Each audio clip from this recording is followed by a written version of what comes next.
In this section, we're going to look at the 4 visions, and we've really distilled this now into 2 visions, your defined vision and your delivered vision, and the distillation that needs to occur between the two.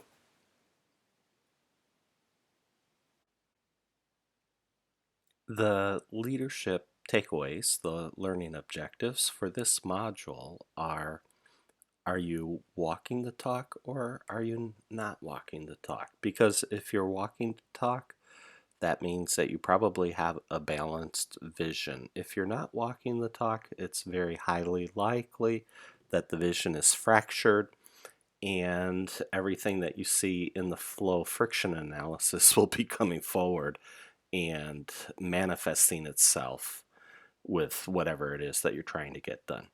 You're going to look at the 4 types of vision, the implied vision and the stated vision. Both of those are the talk side. And then the true vision and the actual vision are reflections of the implied and stated vision.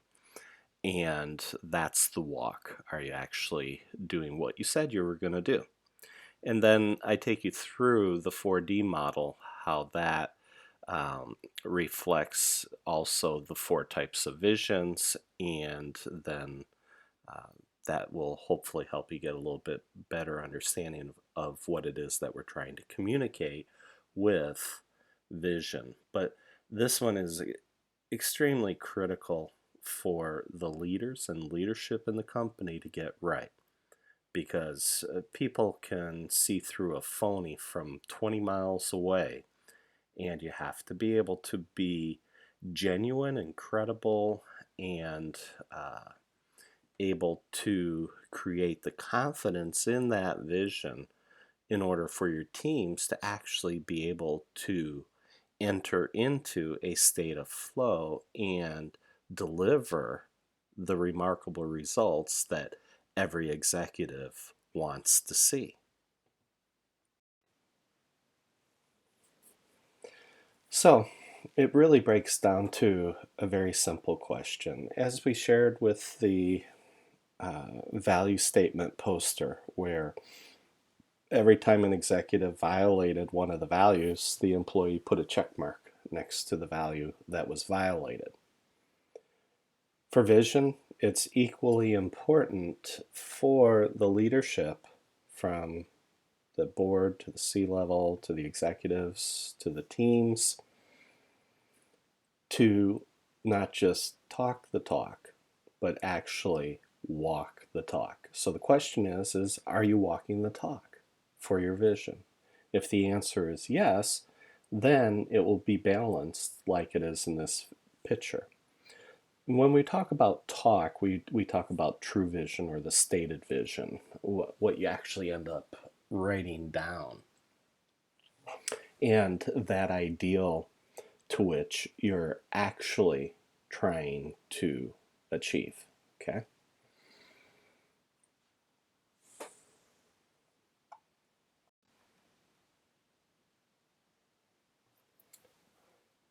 So, conversely, if the vision's not in balance, if you answer the question about your vision, are you walking the talk? And your answer is no. If they're not equal, then the vision is fractured. And I almost without exception, I can guarantee you that politics will arise. Basically, with a fractured vision, that means it's broken. Well, that means it's probably in at least a couple of pieces. That means you have probably at least 2 or more visions, which means by definition you have division.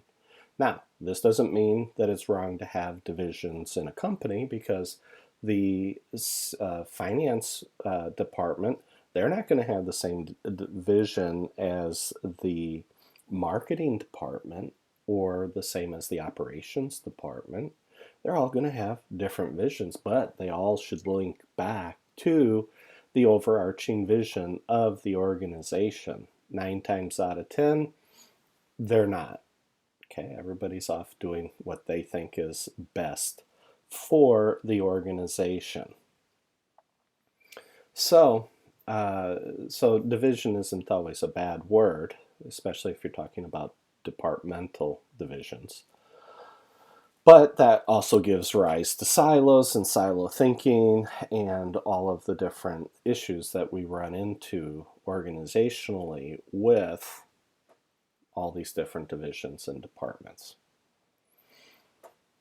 So basically what's happened is the delivered vision versus the defined vision, we're looking at something that where the true and actual vision, the walk, is not reflecting the talk, what's been implied or even written down. So if it's fractured, that fractured tips the balance, puts the vision out of whack. That means that it's not agreed to. There's no agreement. The agreement has not been distilled. When you do not have distilled agreement, that will automatically lead to politics, and worse, compensating practices are going to pop up all over the place in the organization in order to offset the fractured vision. So this actually costs companies millions or billions of dollars a year having misalignment. And so as a leader, I would think that they would want to have alignment. At least if I was leading a company, I would want the people to have visions that are in alignment with the overall vision of the organization. Without that alignment, it's going to be a very bloody war.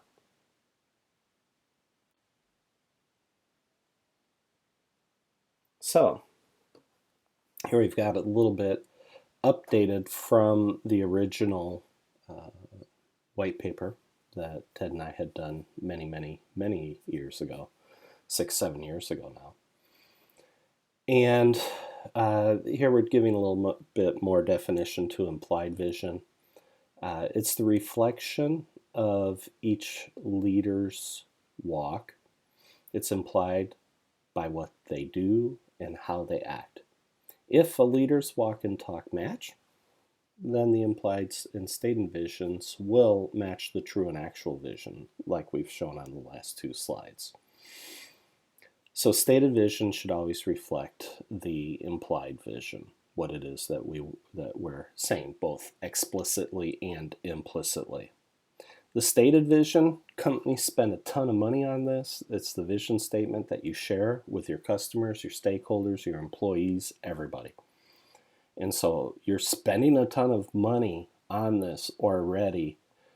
You might want to take a step back and double check that is our vision actually achieving what we want it to achieve for our organization. So the implied vision should always shape the stated vision here at the bottom, and it should always reflect the implied vision as well.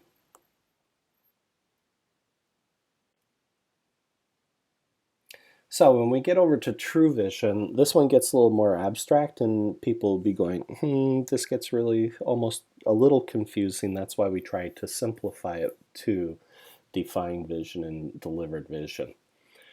And the true vision is over on the delivered side. And it should be the sweet spot inside your organization on which your executives should be actually focusing. It's got a lot of names. It could be competitive advantage, hedgehog, purple cow, unique selling proposition. Depending on which books you've read, hedgehog comes from good to great. Unique selling proposition, that was one of the books that Paul DeModica had written quite a while ago. He's the one that coined the phrase unique selling proposition. Distilling the definition of the true vision can only happen over time. It emerges from the pressure cooker of disagreement, where all opposing views have been aired, evaluated, and the combination of the best parts of each idea creates the true vision.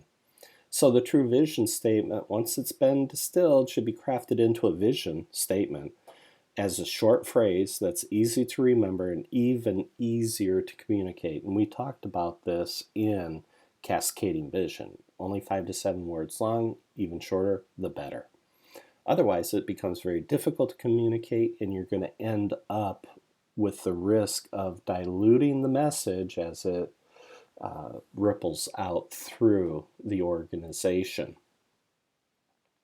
The actual vision, that's when the implied and stated visions agree and align, both the walk and the talk, and then that creates the true and actual vision, and everything's in balance. So the implied and stated visions converge and distill to deliver the true and actual vision. I decided to add in a slide to try to help people understand more from a 4D model perspective. What is it that we're trying to deliver here? So implied vision is sort of the beginning definition of what is it that we're implicitly trying to say. And then you're going to distill explicitly a stated vision. And so once that stated vision is distilled and agreed to, and you've printed it on pretty posters with wonderful fonts and lots of color and action and activity on the poster, and it's delivered to everybody's cubicle in the organization, then it becomes the priority of every executive to deliver and drive that vision. And to deliver the true vision, your walk and your talk have to match. So talk is define and distill, and walk is deliver and drive. And driving the actual vision, that which emerges from the first three, that becomes the vision in the center. Okay, so if that actual vision and stated vision are matching, then everything's in balance. If the implied and true vision are matching, those are in balance. If these four get out of balance, then you end up with the picture about 3 slides ago, where it's fractured, it's out of balance, and it's going to cause your organization to limp along. And that's about the last thing any executive wants or needs.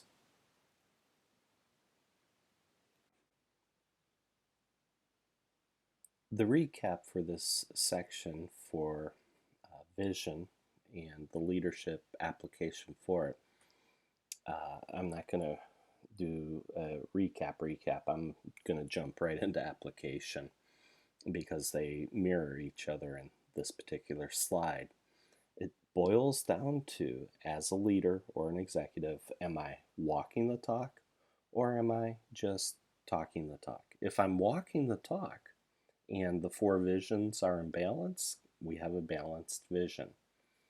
If I am not walking the talk and I'm merely just talking the talk, I'm going to have a fractured vision, and people are going to be able to see right through that, and it's really going to cripple what you're trying to do as a leader.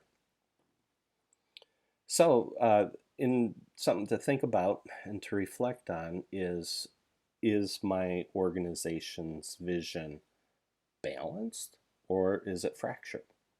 Okay. And if it's balanced, then obviously keep doing what you're doing. But if my organization's vision is fractured, then to mitigate that, I should do what as the countermeasure? What is it that you need to do? And so I'm going to leave that an open-ended question and something for you to reflect on. But think about it from everything that we've talked about so far, as far as vision and things like that, and using a little bit of the frameworks that we've already talked about. We'll talk about this again further down in other parts of the series of training videos. But this is really, really important for the organization to make sure you get it right.